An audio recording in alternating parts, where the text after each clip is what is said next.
নারায়ণগঞ্জ জেলার বন্দর উপজেলার কুতুববাগ দরবার শরীফে শুক্রবার থেকে শুরু হয়েছে 3 দিনব্যাপী পবিত্র ওরস ও বিশ্ব জাকের ইজতেমা।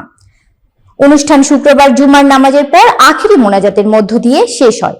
বন্দর প্রতিনিধি সাজিদ হোসেন কিবরিয়া জানান, ওরস উপলক্ষে দেশ বিদেশ থেকে অসংখ্য আশেকান, জাকেরান ও ধর্মপ্রাণ মুসল্লিরা কুতুববাগ দরবার শরীফে সমবেত হয়েছেন।